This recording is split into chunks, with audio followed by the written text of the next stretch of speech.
Sarah McKinnon was conducting her routine evening rounds at Moonridge Wildlife Sanctuary when Deputy Bill Harrison's patrol car appeared through the swirling Montana snow, its headlights cutting through the December darkness like twin knives. 3 bobcat cubs, barely 4 weeks old, lay dying in a confiscated crate on his back seat. Their mother had been killed by poachers just hours before. Her body left bleeding in the frozen wilderness, while these helpless infants cried for milk that would never come. 18 months later, as Sarah stood at the observation window watching her sanctuary's most impossible success story, her heart stopped beating for what felt like an eternity.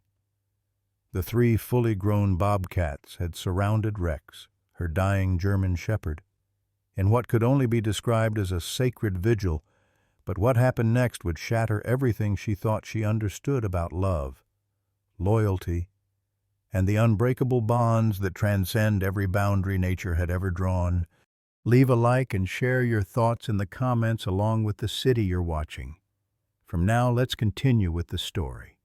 The Moonridge Wildlife Sanctuary sat like a fortress against the brutal Montana wilderness, its weathered buildings hunched beneath towering ponderosa pines that groaned under the weight of December snow. At 52, Sarah McKinnon had carved out this refuge from 40 acres of inherited land, transforming her grandfather's failed cattle ranch into something that mattered, a place where broken creatures could find healing, just as she had tried to find her own. Sarah's weathered hands bore the scars of countless rescues, her graying auburn hair perpetually pulled back in a practical ponytail that had seen better days. The lines around her green eyes spoke of sleepless nights spent nursing injured animals, but also of deeper wounds that no amount of time seemed to heal. 5 years ago, her 8-year-old daughter Emma had been killed by a rabid bobcat while camping with her father, a tragedy that had shattered their marriage and left Sarah's 19-year-old son Tommy retreating into the silent world of autism, speaking only in haunting pencil drawings that captured emotions he could no longer voice. The community of Moonridge viewed Sarah with a mixture of pity and suspicion. To them, she was the grieving mother who had lost her mind along with her child, surrounding herself with dangerous wild animals instead of accepting reality. Mayor Patricia Wells led the whispered conversations at the diner, questioning whether someone so obviously unstable should be trusted with predators that could kill again. Rex had arrived at the sanctuary 6 months earlier, a battle-scarred German shepherd with amber eyes that held secrets darker than the Montana winter nights. Dr. Margaret Foster, the gruff veterinarian who served the rural community, had brought him after his military service ended, though she never spoke of why such a magnificent animal had been retired so young. The dog's black and tan coat bore faded scars from his overseas deployment, and sometimes, in the quiet hours before dawn, Sarah would find him staring into the forest with the haunted expression of someone who had seen too much killing. Tommy communicated with Rex in ways that baffled Sarah long. Silent conversations conducted through touch and shared understanding. Since Emma's death, her son had spoken fewer than a dozen words. But around Rex, he seemed almost peaceful, sketching pictures of the dog surrounded by shadows that looked suspiciously like the ghosts of war. What Sarah didn't know was that Rex was harboring a secret that would soon transform all their lives. He was dying, and he had come to her sanctuary seeking something that had eluded him for years: redemption. The night when 3 bobcat cubs arrived at Moonridge Wildlife Sanctuary would forever divide Sarah McKinnon's life into before and after. Deputy Bill Harrison had called at 6:47 p.m. on December 15th, his voice tight with urgency as he explained the situation. Poachers had been caught trying to sell exotic animals at a truck stop outside Missoula, and among their illegal cargo were 3 bobcat cubs, barely 4 weeks old, whose mother had been killed during the capture. "They're not going to make it, Sarah," Bill had said, his words cutting through the howling wind that rattled the sanctuary's windows. "The cubs are refusing everything formula, solid food, even water. The vet in town says they're shutting down from trauma. If you can't help them, we'll have to—" He didn't finish the sentence, but Sarah understood. Euthanasia would be the merciful choice for cubs too young and traumatized to survive without their mother. When Bill's patrol car pulled into the sanctuary's gravel driveway, its headlights cutting through the swirling snow, Sarah felt her chest tighten with a familiar mixture of determination and dread. The sight of suffering animals had never gotten easier, even after 2 decades of wildlife rehabilitation. But since Emma's death 5 years earlier, every rescue felt like an attempt to balance some cosmic ledger of loss and salvation. The cubs were housed in a confiscated pet carrier in Bill's back seat, 3 tiny bundles of spotted fur huddled together in the corner. When Sarah lifted the carrier and peered inside, her heart broke at the sight of their blue-gray kitten eyes, wide with terror and confusion. The largest cub, barely bigger than her palm, made a pitiful mewing sound that seemed to echo with the absence of the mother who would never answer. "Jesus, Bill," Sarah whispered, her breath forming clouds in the frigid air. "They're so young." Too young to be away from their mother. The cubs' spotted coats were matted and dull, their tiny bodies trembling with cold and hunger despite the heated blankets the veterinarian had provided. The smallest one, with distinctive white markings on his chest and paws, appeared to be the weakest, his breathing shallow and rapid. They moved the cubs into the sanctuary's heated examination room, where Sarah had prepared an emergency enclosure with warming lamps, soft blankets, and every type of wildlife formula she had in stock. For the next 3 hours, she and Bill attempted every feeding technique known to wildlife rehabilitation: bottle feeding, syringe feeding, even trying to stimulate natural nursing reflexes by gently stroking the cubs' faces and throats. Nothing worked. The cubs recoiled from human touch, refused the rubber nipples, and seemed to grow weaker with each passing hour. Their cries became more infrequent and feeble, a heartbreaking sign that they were beginning to give up the fight for survival. Sarah had seen this before, the moment when wild animals, overwhelmed by trauma and separation from their kind, simply stopped trying to live. "I don't understand it," she said to Bill as they sat exhausted in her small office, the cub's enclosure visible through the observation window.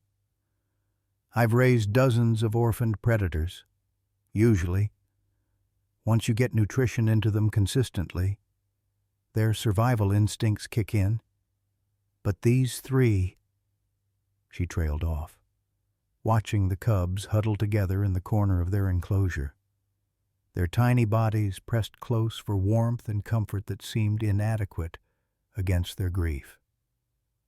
The call to Dr. Margaret Foster came at 2:30 a.m., when Sarah had reached the point of desperation that wildlife rehabilitators knew well, the moment when conventional wisdom had to be abandoned in favor of desperate creativity. Foster had been the region's most respected veterinarian for over 4 decades, and her experience with exotic animals was unmatched. If anyone could suggest an alternative approach, it would be her.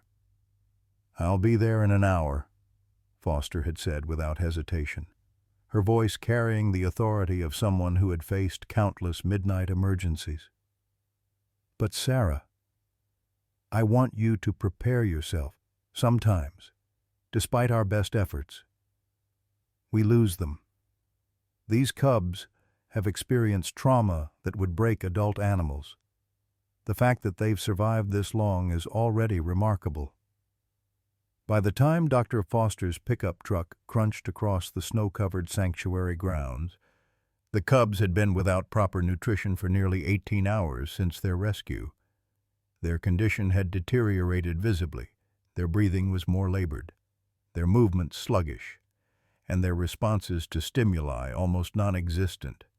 Sarah knew they were approaching the point of no return, the physiological threshold beyond which even the most aggressive intervention might not be enough. Foster's examination was swift and thorough, her weathered hands gentle as she checked each cub's vital signs and hydration levels. Her expression grew increasingly grim as she worked, the clinical detachment that had carried her through decades of veterinary practice barely masking the compassion that had drawn her to animal medicine in the first place. "Their electrolyte balance is dangerously low," she reported, her voice steady despite the grave prognosis. "Dehydration is setting in, and their blood sugar levels are dropping toward critical ranges. We have maybe 12 hours before organ failure becomes irreversible." She paused, looking at the three cubs with the expression of someone calculating odds she didn't like. "Sarah, I need you to understand something. Even if we manage to stabilize them physically, the psychological trauma may be insurmountable. Wild predator cubs who lose their mothers this young rarely survive, even in the best facilities with the most experienced handlers." The transformation began on the fourth morning when Dr. Margaret Foster's dusty pickup truck rumbled through the sanctuary gates, carrying more than just her usual veterinary supplies. At 68, Dr. Foster had spent 4 decades treating everything from prize bulls to wounded eagles, but the expression on her weathered face as she approached the Bobcat enclosure suggested this visit was different. Her steel-gray hair was pulled back severely, and her pale blue eyes held the weight of secrets that had followed her from military veterinary service overseas. "That's Rex," she said quietly, watching the German shepherd gently grooming one of the cubs. Her voice carried an odd tremor that Sarah had never heard before. "I trained him myself. Fort Braxton, 2016 to 2018. The admission hung in the cold air like a blade waiting to fall. Sarah felt her stomach drop as Dr. Foster continued. "He wasn't trained for search and rescue, Sarah. He was trained for elimination." The word hit Sarah like a physical blow. Rex, who was tenderly licking Storm's tiny ears, had been a killer. "What kind of elimination?" she whispered, though part of her already knew the answer would destroy something precious. Dr. Foster's hands trembled as she pulled out a manila folder, its edges worn from handling. Problem predators overseas. Bobcats, primarily. They were raiding supply bases, threatening personnel. Rex's unit was sent to eliminate entire family groups. She paused, watching Rex curl protectively around the 3 cubs. He was the best I'd ever seen at tracking them. Efficient, thorough, until something broke inside him. Sarah's legs felt weak. The irony was too cruel to comprehend. Rex, who was now risking his life to save Bobcat cubs, had once been trained to slaughter their kind. "Why didn't you tell me?" "Because I thought you deserved to see what I saw in his final mission reports." Dr. Foster opened the folder with shaking fingers. "He refused orders. started protecting the cubs instead of killing them, had a complete psychological breakdown. That's why he was retired medical discharge for severe PTSD. From inside the sanctuary office, a sound made both women turn. Tommy was standing at the window, his face pressed against the glass, and for the first time in nearly 2 years, words were spilling from his lips. "Rex is sorry," he said, his voice rusty from disuse. "Rex is sorry for what he did. The babies know. They forgive him." Sarah's heart hammered as she rushed inside to her son. Tommy's autism had stolen his voice after Emma's death, leaving him communicating only through increasingly complex drawings. But now he was speaking, his dark eyes bright with understanding that seemed impossible for his condition. "Tommy, how do you know Rex is sorry?" Her son picked up a pencil and began sketching with furious intensity. The drawing that emerged showed Rex surrounded by ghostly bobcat figures, tears streaming down the dog's muzzle while tiny cubs nestled against his chest. In Tommy's artistic interpretation, the dead bobcats weren't angry. They were reaching out to touch Rex's head in what looked like forgiveness. "He tells me in dreams," Tommy said simply. "The mama cats he hurt, they sent these babies to him. For healing. For both." Outside, the situation was escalating beyond Sarah's worst fears. Word had spread through Moonridge that the McKinnon woman was harboring dangerous predators, and a crowd of nearly 50 residents had gathered at the sanctuary gates. Mayor Patricia Wells stood at the front, her voice carrying across the snowy expanse as she addressed the growing mob. "This is madness," she shouted, her breath creating clouds in the frigid air. "Sarah McKinnon lost one child to a bobcat, and now she's inviting more death into our community. What happens when those cubs grow up? What happens when they remember their wild predators?" The crowd's murmur grew angry. Sarah could see faces she'd known for years, the grocery store clerk, the bank manager, parents from Tommy's former school, all twisted with fear and suspicion. Someone had made signs reading, "Protect our children," and "Wild animals belong in the wild." Deputy Bill Harrison stood uncomfortably between the crowd and the sanctuary entrance, his hand resting on his radio. As Sarah's childhood friend, he was torn between duty and loyalty. But the law was clear if the community deemed the bobcats a public safety threat. He would have to act. The situation reached a breaking point when Robert McKinnon's silver Mercedes pulled up behind the crowd.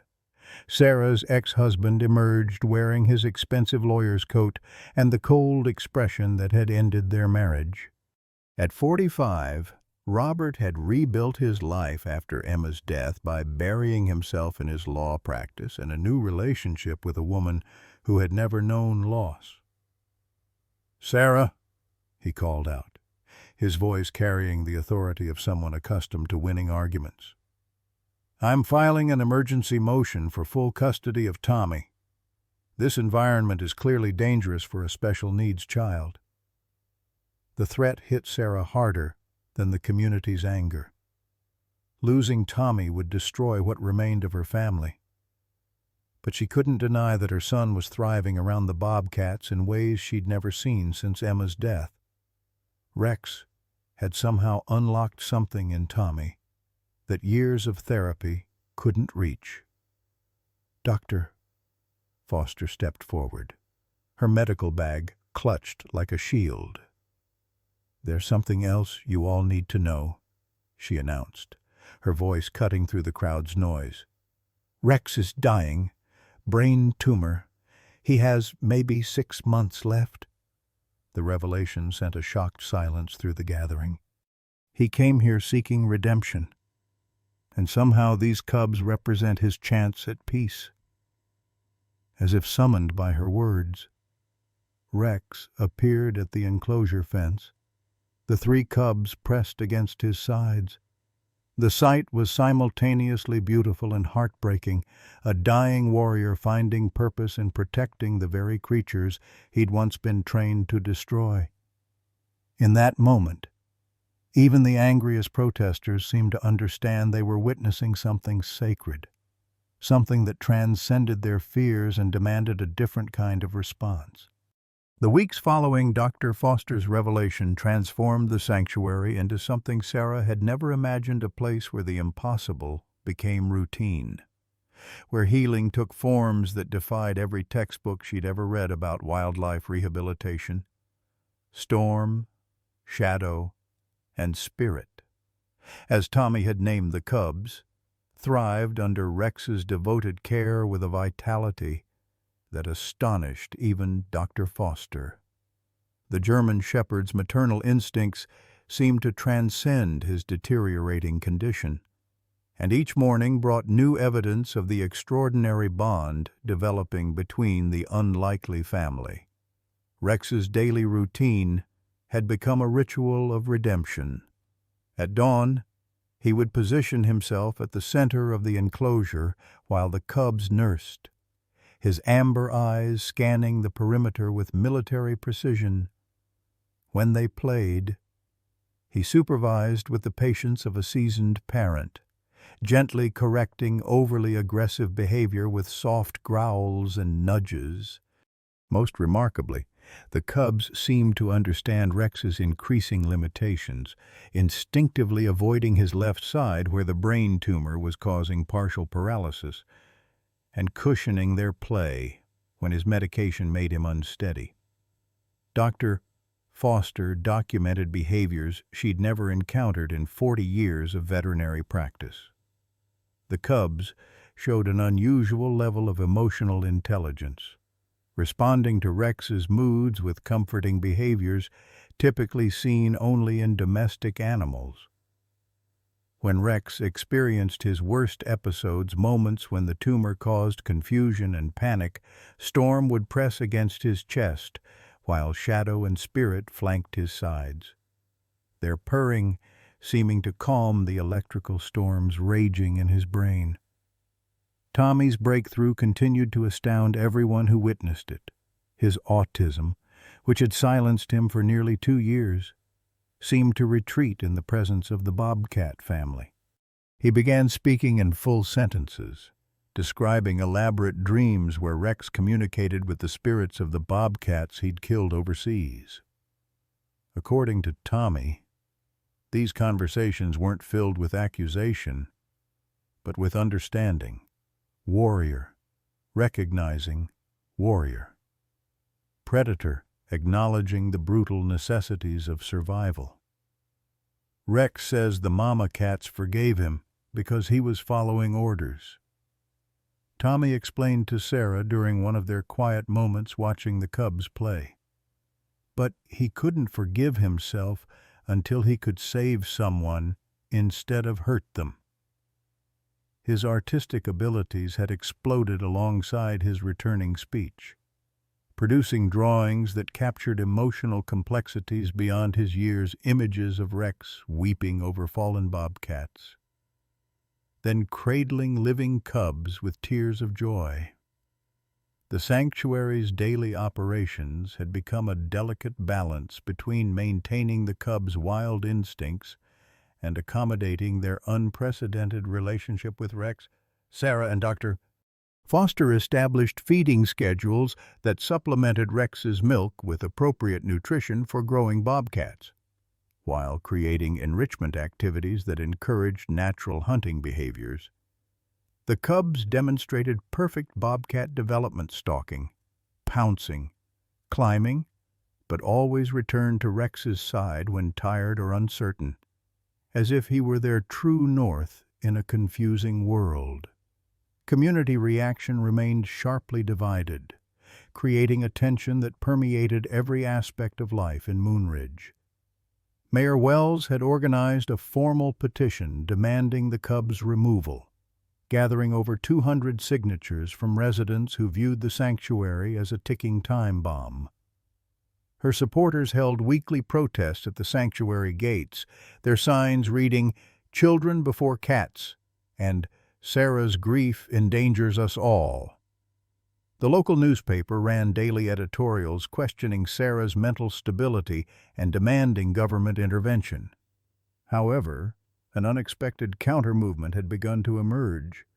Deputy Harrison, initially torn between duty and friendship, had started bringing his own children to observe the cubs from a safe distance. The sight of Rex's gentle parenting had moved him deeply, reminding him of his own father's tenderness despite his military background. Dr. Foster's presence lent medical credibility to the sanctuary's mission, and her detailed documentation of the cubs' development was attracting attention from wildlife experts across the country. The financial pressures were becoming overwhelming. 3 major donors had withdrawn their support following community pressure, leaving Sarah struggling to afford basic supplies and Rex's increasingly expensive medications. The specialized formula required for the cubs cost nearly $300 weekly, and Dr. Foster was providing veterinary services at cost, knowing Sarah couldn't afford market rates. The sanctuary's heating bills had doubled with the extra enclosure requirements, and Sarah had quietly begun selling her grandmother's jewelry to cover expenses. Robert's custody threat loomed like a storm cloud over every positive development. His legal team had filed preliminary motions arguing that Tommy's environment was inherently dangerous, citing the cubs' rapid growth and increasing strength. They'd hired child psychologists who questioned whether Tommy's improvement was genuine progress or dangerous fixation, suggesting that his identification with Rex and the cubs represented unhealthy escapism rather than healing. The emotional toll on Sarah was becoming visible to everyone around her. She'd lost 15 pounds in 6 weeks. Her sleep disrupted by constant worry about the cubs' future and Tommy's custody case. Dark circles shadowed her green eyes, and her hands shook when she thought no one was watching. Yet something fundamental had changed in her relationship with wild predators. The fear that had consumed her since Emma's death was being replaced by profound understanding of the complex emotional lives of the animals she served. Rex's condition was deteriorating more rapidly than Dr. Foster had initially predicted. The brain tumor was affecting his coordination and causing increasingly frequent seizures. Though he seemed determined to hide his weakness from the cubs, Sarah would find him collapsed in the early morning hours, then watch in amazement as he rallied to greet Storm, Shadow, and Spirit with apparent normalcy. His devotion to them had become the driving force keeping him alive. Each day, a gift stolen from the inevitable. The cubs, now approaching 5 months old, had begun displaying behaviors that troubled even their supporters. Their size and strength were developing ahead of schedule, and their play had taken on increasingly realistic hunting characteristics. Shadow had successfully caught and killed a rabbit that had wandered into the enclosure, demonstrating the lethal precision that would make him a formidable predator in the wild. Yet immediately after the kill, he had brought the rabbit to Rex, as if seeking approval from his surrogate father. Dr. Foster's research had attracted the attention of Dr. James Whitmore, a renowned animal behaviorist from Colorado State University, who arrived to observe the unprecedented interspecies relationship. His preliminary findings challenged fundamental assumptions about predator development and maternal bonding, but he also raised concerns about the long-term implications of the cub's attachment to Rex. What happens when Rex dies? Dr. Whitmore asked during a private consultation with Sarah and Dr. Foster. These cubs have formed their primary social bonds with a domestic dog. Will they be able to integrate with their own species? Will they view humans as pack members?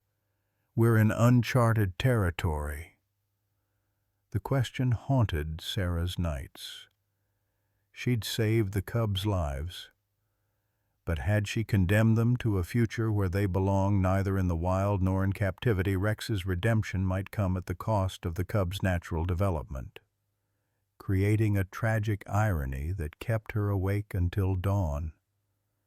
As winter deepened around Moonridge, the sanctuary had become the center of a debate that extended far beyond one small Montana community. Wildlife experts, ethicists, and animal rights activists were following the story through Dr. Foster's published observations and Tommy's remarkable artwork, which was being shared online by supporters. The simple question of whether 3 orphaned cubs should live or die had evolved into something much larger. A test of humanity's capacity to recognize and honor the emotional complexity of the natural world. The stakes continued to rise with each passing day, and Sarah knew that the approaching spring would bring decisions that would change all their lives forever. The blizzard struck Moonridge on a Tuesday evening in late February, transforming the Montana landscape into a white hell that would trap the community for 3 days.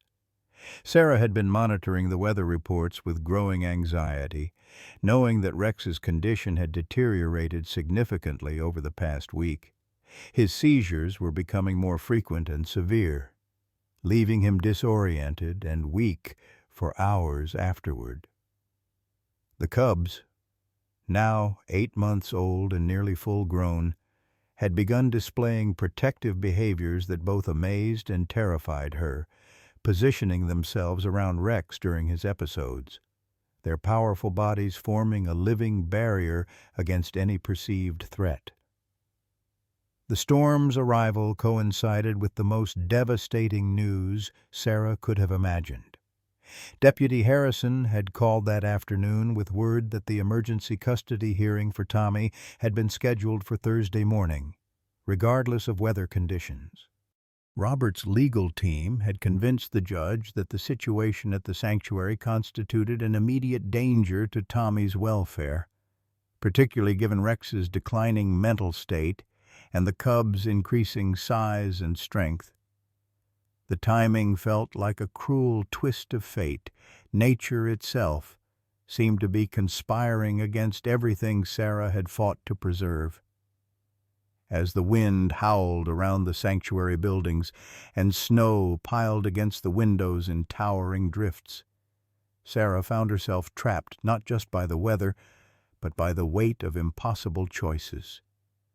Rex lay in the cub's enclosure, his breathing labored and irregular, while Storm, Shadow, and Spirit maintained their vigil around him. The sight was heartbreaking and beautiful simultaneously. 3 magnificent predators, each weighing nearly 80 pounds and capable of killing a man with a single swipe, treating their dying protector with the tenderness of devoted children.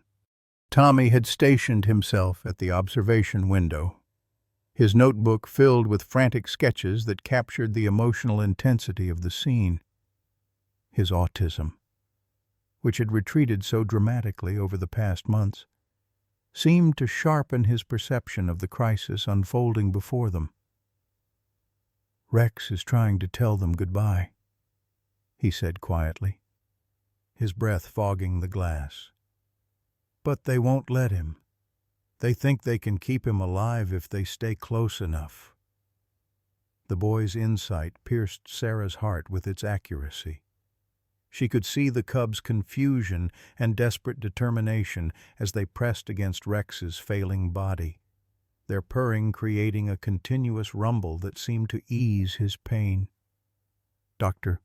Foster, who had been staying at the sanctuary since the storm warnings began, monitored Rex's vital signs with the grim efficiency of someone who had watched too many good soldiers die far from home. "His brain activity is becoming erratic," she reported, adjusting the portable monitors she'd brought from her clinic. "The tumor is causing pressure that his medication can't control anymore. We're looking at hours, maybe days."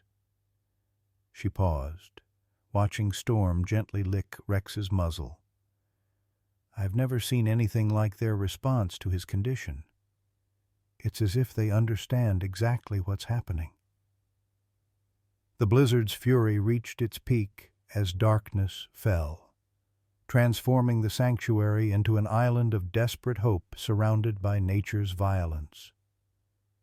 Sarah had prepared emergency supplies for extended isolation, but she hadn't anticipated the emotional siege that accompanied the physical one. Rex's condition continued to decline, his periods of consciousness becoming shorter and more confused, while the cub's distress became increasingly obvious to anyone watching. It was during Rex's worst seizure yet that the unthinkable began to unfold. Sarah was in the enclosure with Dr. Foster, trying to administer medication that might ease his suffering, when they heard vehicles approaching through the storm. The sound was impossible. No one should have been able to navigate the roads in such conditions, yet headlights were cutting through the swirling snow, multiple engines fighting against the wind's roar. Deputy Harrison appeared first, his patrol car barely visible through the blizzard, followed by Robert's Mercedes and what looked like half the town of Moonridge in a convoy of pickup trucks and SUVs.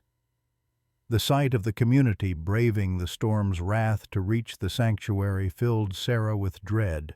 Surely they had come to force the issue, to remove the cubs and Tommy regardless of the weather or Rex's condition.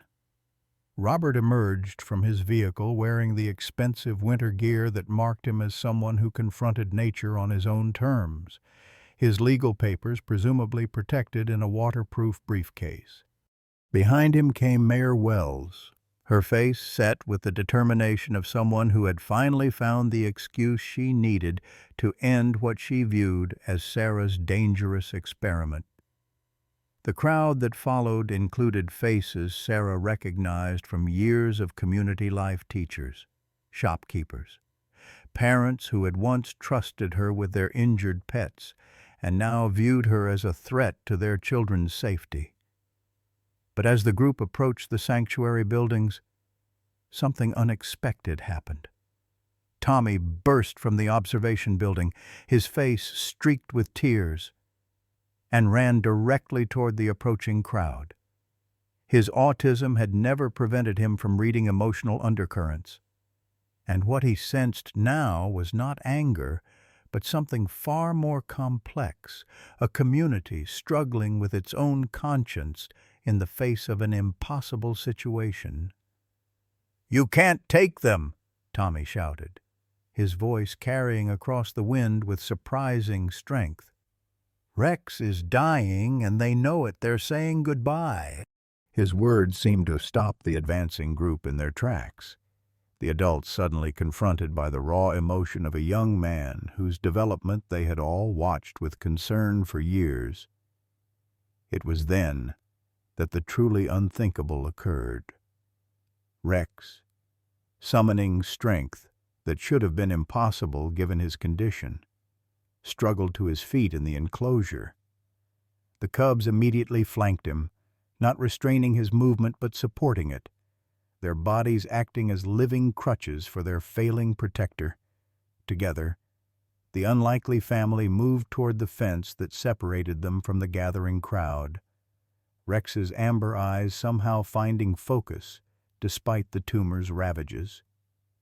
The sight that greeted the community members was one that would haunt their memories forever.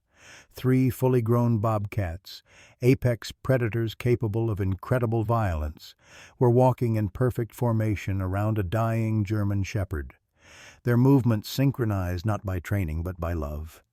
Rex reached the fence and pressed his muzzle against the wire, his gaze finding each face in the crowd as if memorizing them for a journey he would soon take alone.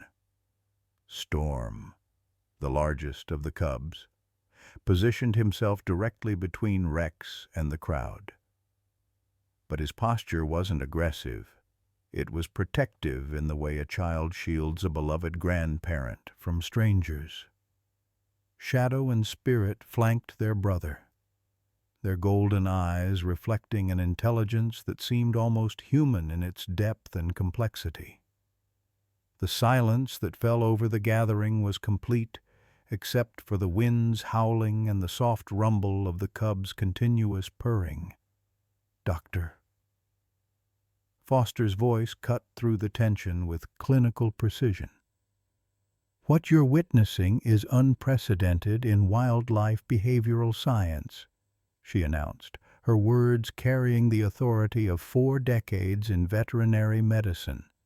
"These animals are demonstrating emotional complexity that challenges everything we thought we knew about predator psychology. They're not just protecting Rex, they're grieving for him." Mayor Wells, who had arrived prepared to deliver ultimatums and legal threats, found herself speechless in the face of the scene before her. The cubs' obvious devotion to their dying protector was undermining every argument she had prepared about their inherent danger to the community. How could creatures capable of such tenderness be the monsters she had portrayed them as? Robert, clutching his custody papers, watched his son Tommy approach the fence where Rex waited. The boy's autism had always made physical contact difficult, but now he pressed his hand against the wire, and Rex lifted his head to touch Tommy's palm with his nose. The gesture was gentle, final, and profoundly moving, a warrior's farewell to the child who had become his translator between worlds. "They're not dangerous," Tommy said, his voice carrying across the silent gathering. "They're family, and family doesn't abandon each other when dying time comes." His words struck the assembled adults with the force of moral truth, challenging them to examine their own capacity for compassion in the face of difference and perceived threat. The storm continued to rage around them, but inside its fury, something was shifting in the heart of Moonridge.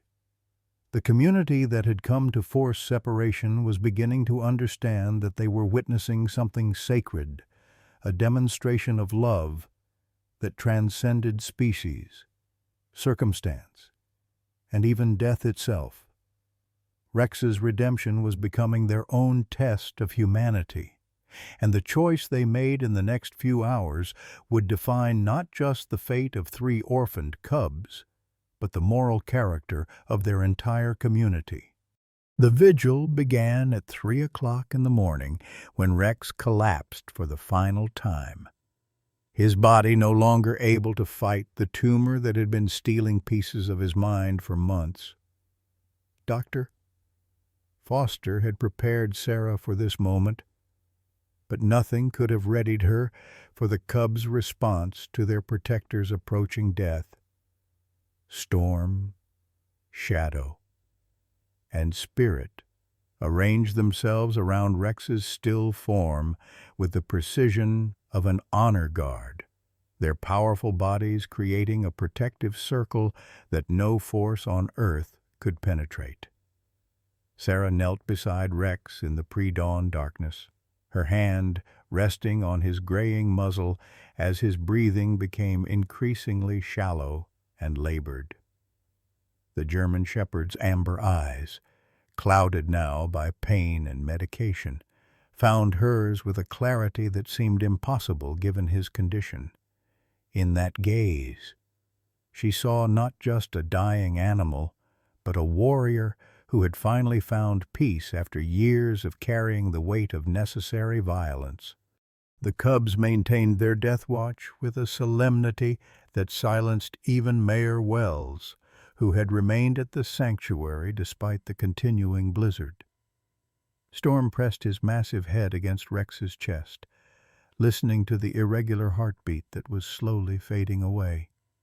Shadow positioned himself at Rex's back, his body providing warmth against the February cold, while Spirit curled near Rex's head, occasionally licking the dog's ears with the gentleness of a grieving child. Tommy had crawled into the enclosure hours earlier, his autism no longer a barrier to understanding what was happening before him. He sat cross-legged beside the dying shepherd, his notebook forgotten as he whispered words of comfort that seemed to ease Rex's transition. "It's okay to go," he said softly, his voice carrying the wisdom of someone who had learned about loss far too young. "The mama cats are waiting for you.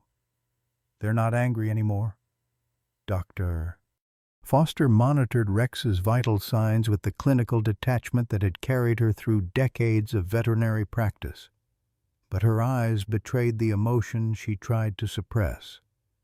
She had trained Rex for war, had watched him transform from eager puppy to efficient killer, and now she was witnessing his final transformation into something approaching sainthood.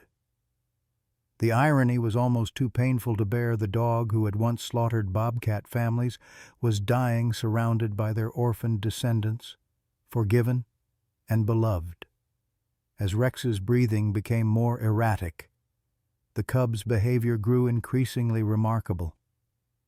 They began what could only be described as a funeral song, a low, continuous, harmonious sound that was part purr, part moan, part prayer. The sound carried across the sanctuary grounds, reaching the community members who had remained despite the storm, drawing them to the observation windows where they stood in respectful silence. Robert had withdrawn his custody petition sometime during the long night, the legal papers forgotten in his coat pocket, as he watched his son demonstrate emotional maturity that years of therapy had never achieved. Tommy's ability to comfort both Rex and the grieving cubs revealed a depth of empathy that his autism had masked, but never diminished. The boy who had been silent for 2 years was now serving as interpreter for a cross-species family facing their darkest hour. The moment of Rex's death came with the first light of dawn, his final breath releasing in a soft sigh that seemed to carry his spirit away on the morning wind. The cub's response was immediate and heartbreaking. Storm threw back his head and released a cry that was pure anguish, a sound that no human throat could make but that every parent in the watching crowd understood instinctively.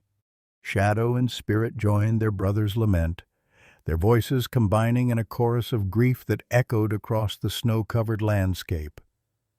But what happened next shattered every preconception the community had held about wild animals and their capacity for complex emotion. Instead of abandoning Rex's body as wild predators typically do, the 3 cubs began what appeared to be a ritual preparation for burial. They gently cleaned his coat with their tongues, arranged his limbs in a dignified position, and then lay down beside him in perfect formation, their bodies creating a living memorial around their fallen protector. Dr. Foster had witnessed death countless times in her veterinary career, but she had never seen anything approaching the cub's funeral behavior. "This isn't instinct," she whispered to Sarah, her voice thick with emotion. "This is conscious choice. They're honoring him." The old veterinarian's clinical composure finally cracked as she watched Storm carefully place his paw over Rex's heart, as if trying to restart the organ that had loved them so completely. The community members who had come to force the cub's removal found themselves transformed into mourners at an interspecies funeral. Mayor Wells, who had spent months denouncing Sarah's dangerous experiment, stood with tears streaming down her face as she watched the cub's vigil continue throughout the morning. The sight of such profound grief from creatures she had dismissed as mindless predators was forcing her to confront the prejudices that had driven her opposition. Tommy's response to Rex's death provided the final revelation that would change everything. Rather than retreating into the silence that had protected him after Emma's death, he began drawing with fevered intensity, his pencil capturing scenes that seemed to come from some deeper understanding of the spiritual journey unfolding before them. His sketches showed Rex surrounded by ghostly Bobcat figures, not the victims of his military service, but welcoming spirits ready to guide him home. "He's not really gone," Tommy explained to the gathering adults, his voice carrying the certainty of absolute truth. "He's just changing into something else. The mama cats told him he was forgiven, and now they're taking him to the place where soldiers go when the fighting is over." His words struck the assembled community with the force of prophecy, reframing Rex's death not as tragedy, but as completion of a redemptive journey that had begun in the violence of war and ended in the sanctuary of love.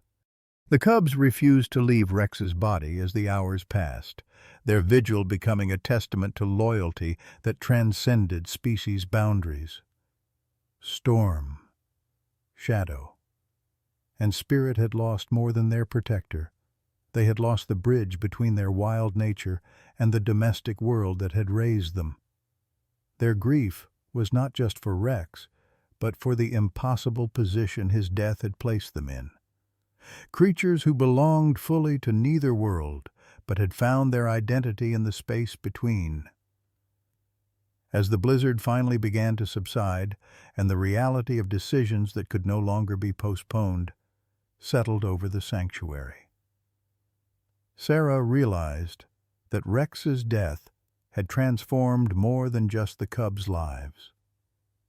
The community that had come to force separation had been forever changed by witnessing love in its purest form, sacrificial, transcendent, and utterly without regard for the boundaries that humans insisted on drawing between species. Rex's final gift was not just the redemption he had sought, but the redemption he had offered to everyone who witnessed his journey from warrior to protector to beloved father of the wild children who would carry his legacy forward into whatever future awaited them. The truth that would reshape everything they thought they understood about Rex's journey came 3 days after his death, hidden within a sealed military file that Dr. Foster had carried for 18 months, without opening. The cubs had maintained their vigil over Rex's body with unwavering devotion, refusing food and water until Sarah feared she would lose them to grief as surely as she had lost their protector. It was Tommy who finally convinced them to eat, crawling into the enclosure with sketches that somehow communicated what words could not, that Rex would want them to survive, to honor his sacrifice by choosing life. Dr.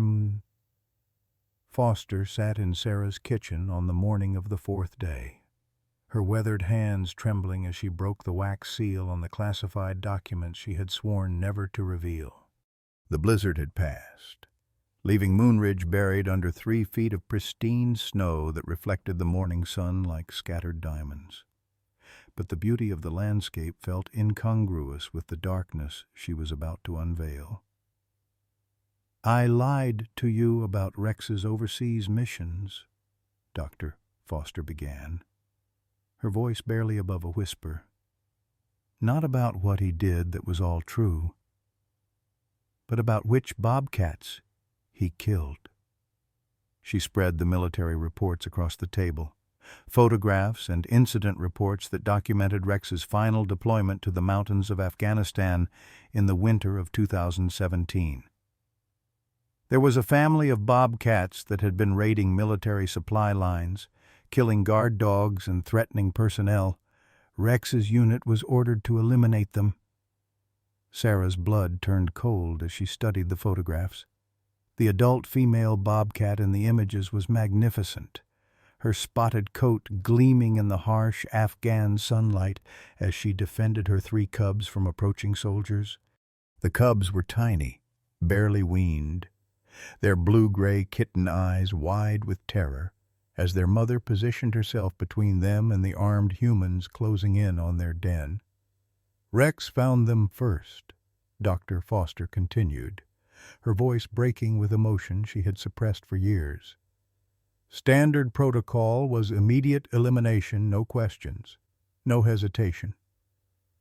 But something went wrong. Instead of following orders, Rex positioned himself between the cubs and the other soldiers.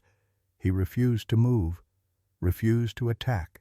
His commanding officer finally had to shoot the mother himself, while Rex howled in protest." The photographs showed the aftermath. Rex crouched over the dead mother's body, while 3 terrified cubs huddled beneath him, seeking protection from the very dog that should have killed them. The images captured a moment of profound moral crisis, a trained killer choosing compassion over obedience in the face of absolute helplessness. "The cubs were supposed to be eliminated too," Dr. Foster said, pointing to a report marked with red ink. But Rex's breakdown was so complete, so violent, that the unit commander decided to evacuate him immediately. The cubs were left behind, presumed dead from exposure. She looked up at Sarah with eyes filled with decades of guilt. "I recommended Rex's medical discharge to cover up what really happened. A dog that refuses to kill on command is worthless to the military." Sarah's mind reeled as the implications became clear. "You're saying that Rex knew these cubs somehow, that he recognized them?" "Not recognized, connected," Dr. Foster corrected. "The military file contained DNA samples from both the mother and the cubs. When I ran those samples against tissue samples from Storm, Shadow, and Spirit..." She paused, pulling out a laboratory report that had arrived that morning. "The cubs you rescued aren't just any bobcats. Sarah, they're the direct descendants of the family Rex was ordered to destroy. The male cub that survived in Afghanistan, he's their father." The revelation hit Sarah like a physical blow. Rex hadn't been seeking general redemption for his species-based violence. He had been trying to save the children of the family he'd failed to protect years earlier. His recognition of the cub's bloodline had been instantaneous and absolute, triggering memories of his greatest failure and his most profound act of conscience. Tommy appeared in the kitchen doorway, his notebook clutched against his chest, his face pale with understanding that seemed to transcend his autism. "That's why he was so sad when he first saw them," the boy said quietly. He remembered their grandmother. He remembered not being strong enough to save her. His drawings from the past month suddenly took on new meaning. The ghostly bobcat figures surrounding Rex hadn't been generic victims, but specific spirits. The mother cat and her mate, who had died because their children couldn't be protected. Dr. Foster's confession continued with details that painted Rex's final years in heartbreaking clarity. After his discharge, he had suffered from severe PTSD, experiencing flashbacks that left him catatonic for days at a time.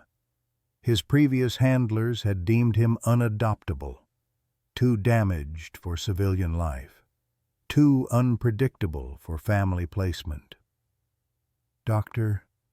Foster had taken him in as a final act of responsibility for the dog she had trained to kill, but Rex had remained haunted by the cubs he couldn't save.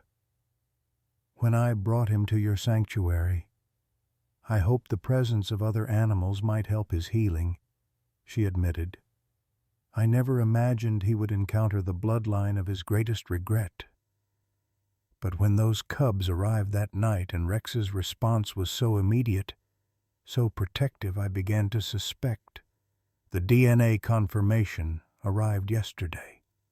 Outside, the community members who had maintained their vigil since Rex's death were beginning to understand the magnitude of what they had witnessed.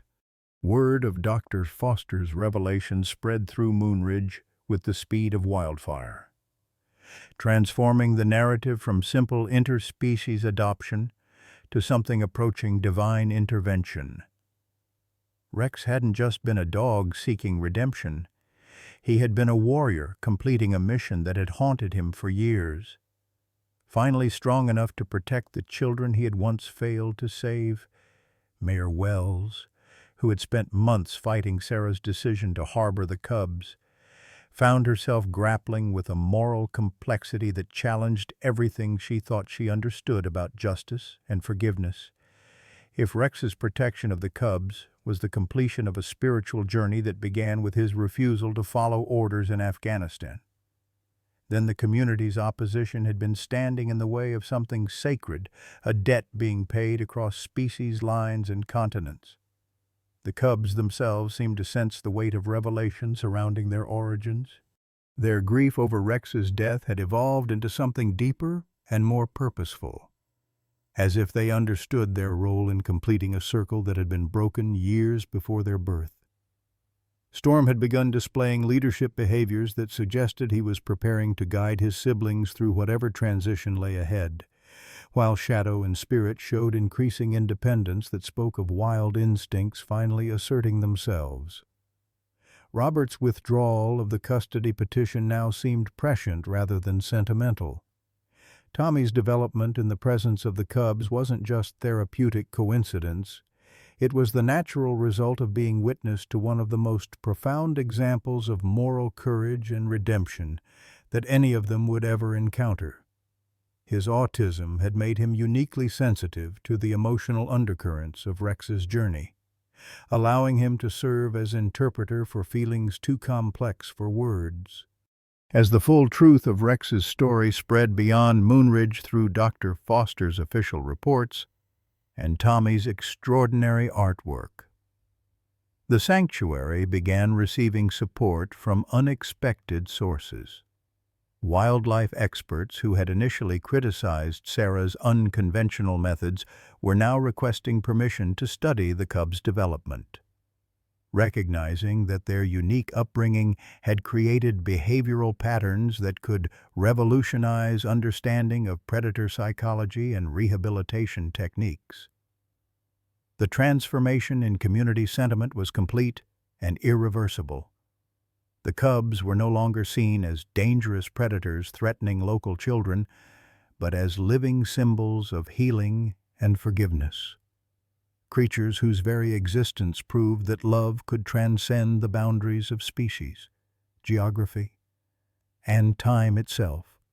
Rex's death had become the cornerstone of a new understanding about the emotional complexity of the animal world and humanity's responsibility to recognize and honor that complexity. But even as celebration and vindication surrounded the sanctuary, Sarah knew that the hardest decision still lay ahead. The cubs were approaching full maturity, their wild instincts growing stronger each day, and the question of their ultimate fate could no longer be postponed. Rex had completed his mission of protection and redemption, but the children he had saved still needed to find their place in a world that offered no easy answers for creatures who belonged fully to neither the wild nor the civilized realm that had raised them. Spring arrived at Moonridge Wildlife Sanctuary like a benediction, melting the winter's harsh grip and revealing the first tender shoots of new life pushing through the thawed earth. 2 months had passed since Rex's death, and the cubs, now magnificent young adults weighing nearly 90 pounds each, had begun their gradual transition toward independence with a grace that honored their protector's memory. Sarah stood at the observation window on a crisp April morning, watching Storm lead his siblings through hunting exercises that would have been impossible without Rex's patient guidance during their formative months. The decision about the cubs' future had evolved organically, rather than through committee meetings or expert consultations. Dr. James Whitmore from Colorado State University had arrived the previous month with a proposal that seemed to solve the impossible puzzle of where creatures raised between worlds could find their place. The Rocky Mountain Wildlife Research Center, a 5,000-acre preserve in the Colorado Rockies, specialized in animals whose unique circumstances made traditional rehabilitation impossible. They offered the cubs something unprecedented, a life that honored both their wild nature and their extraordinary upbringing. They'll have space to be bobcats. Dr. Whitmore had explained during his presentation to the community that had once demanded their destruction, but they'll also have human interaction when they choose it. Recognition of the emotional complexity Rex helped them develop. They'll be ambassadors for their species, teaching us about the capacity for love and loyalty that we've only just begun to understand in wild predators. The community's transformation from opposition to championship had been complete and profound. Mayor Wells, who had once led protests demanding the cubs' removal, now spearheaded fundraising efforts to support their relocation and ongoing care. The Rex Memorial Fund had raised over $50,000 in 2 months, with donations pouring in from around the country as word of the German Shepherd's redemptive journey spread through wildlife rehabilitation networks and veteran organizations. Tommy had become the cubs' primary caregiver during their final months at the sanctuary, his development continuing in ways that amazed everyone who knew him. His autism, rather than limiting his ability to connect with the cubs, had given him unique insights into their emotional needs during the grieving process. He spent hours each day in their enclosure, sometimes sketching, sometimes reading aloud from books about wildlife behavior, sometimes simply sitting in companionable silence that seemed to comfort them as much as it did him. They remember everything Rex taught them. Tommy explained to Dr. Whitmore during one of the researchers' observation sessions. But they're ready to teach other cubs, too. Storm wants to be a father someday, like Rex was to them.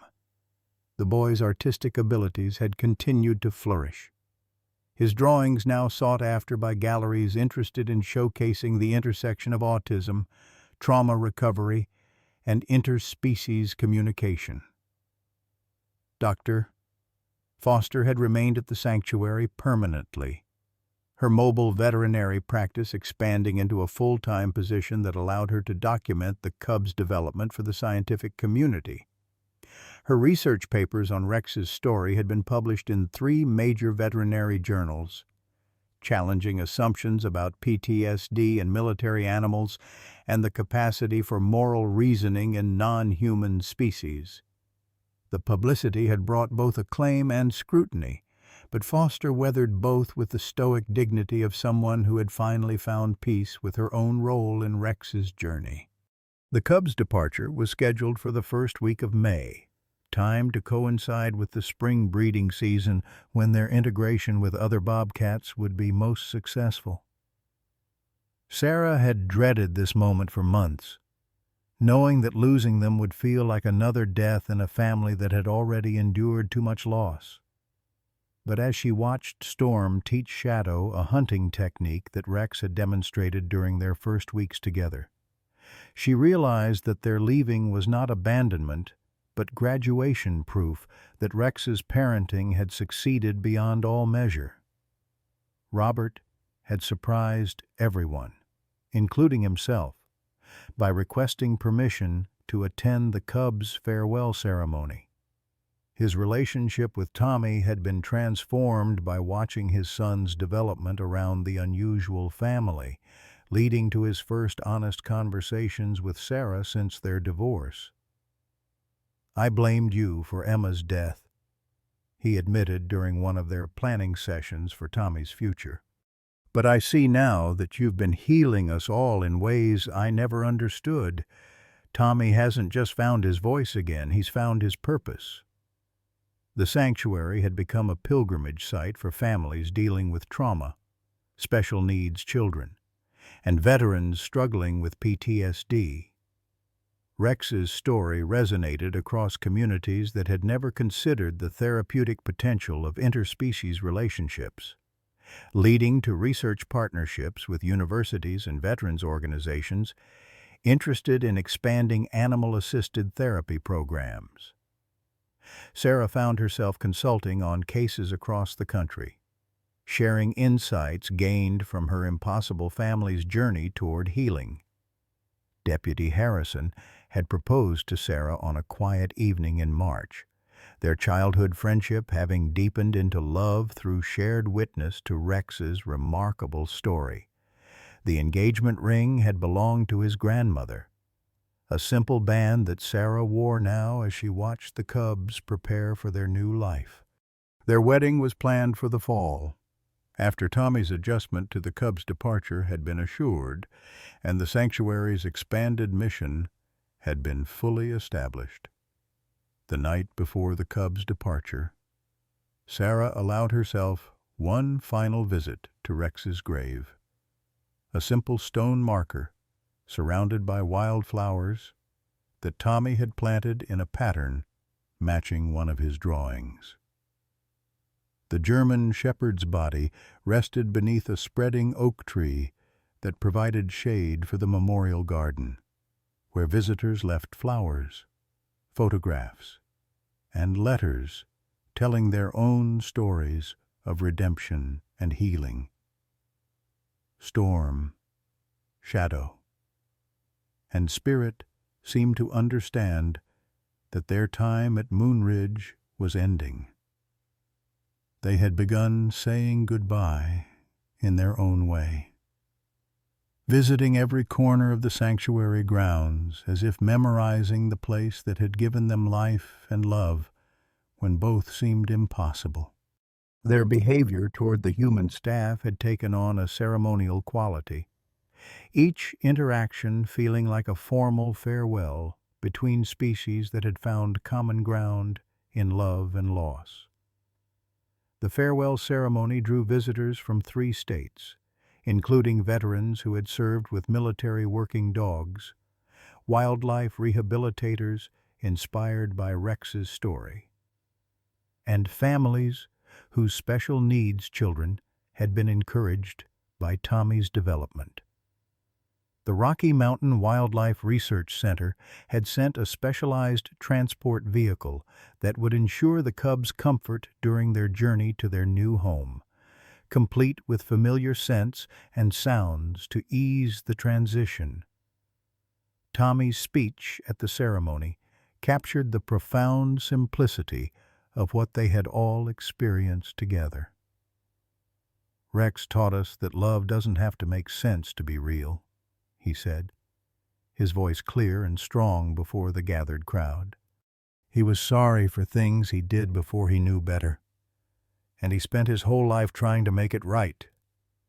Storm and Shadow and Spirit learned that from him, and now they'll teach it to their own children someday." Dr. Whitmore's team had prepared individual habitat areas for each cub at the Colorado facility, spaces large enough to accommodate their natural territorial needs while allowing for the social interaction that Rex had taught them to value. The research center's educational programs would feature their story as an example of the complex emotional lives of wild predators, challenging visitors to reconsider their assumptions about intelligence and feeling in non-human species.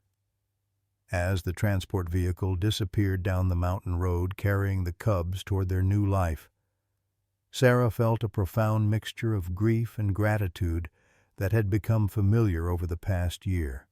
Rex's mission was complete, The children he had failed to protect in Afghanistan had been saved through their descendants, raised with love and released to carry forward the lessons of forgiveness and redemption he had spent his final years teaching. The sanctuary continued its work with renewed purpose and expanded resources. But the lessons of Rex's journey informed every decision Sarah made about the animals in her care. She had learned that healing sometimes required the impossible, that love could transcend every boundary humans insisted on drawing, and that redemption was available to any soul brave enough to seek it through service to others. Tommy enrolled in Colorado State University's wildlife biology program that fall, his artistic talents and unique insights into animal behavior making him a sought-after research assistant. His autism, once viewed as a limitation, had become his greatest strength in understanding the complex emotional lives of the creatures he studied. His senior thesis would focus on interspecies communication and trauma recovery, building on the foundation Rex had provided through his patient guidance of 3 orphaned cubs. Years later, when Storm had successfully raised his own cubs and Shadow had become a respected member of the research center's ambassador program, Sarah would receive photographs and videos showing how Rex's influence had extended into another generation. The cubs' children displayed the same unusual emotional intelligence their fathers had learned from a dying German shepherd, proving that love's lessons could indeed transcend species and time. Rex's legacy lived on in every life he had touched, every prejudice he had challenged, every heart he had opened to the possibility that redemption was always within reach for those willing to love without condition or boundary. His story had become legend in Moonridge, told and retold as proof that sometimes the most powerful healing comes from the most unexpected sources, and that true courage is found not in fighting, but in the decision to protect and nurture those who cannot protect themselves. This story speaks to the heart of every parent, grandparent, and anyone who has ever loved deeply and lost greatly. Rex's journey from warrior to protector mirrors our own struggles with the mistakes of our past and our desperate need to make things right before time runs out. How many of us carry guilt from decisions made in youth? When duty demanded actions, our hearts questioned. How many sleepless nights have we spent wondering if we can ever truly atone for the pain we've caused? Intentionally or not, Rex shows us that redemption isn't found in forgetting our failures, but in transforming them into love. Sarah's courage to open her sanctuary despite losing her own daughter to a bobcat attack reminds us that healing often requires us to embrace the very thing that wounded us. Tommy's breakthrough teaches us that love can unlock doors that years of professional help cannot open. At this stage of our lives, when we're counting sunsets rather than sunrises, Rex's story offers hope that our remaining years can become our most meaningful, that it's never too late to become the person our younger selves needed, to love without boundaries, and to leave a legacy that transcends our own mortality.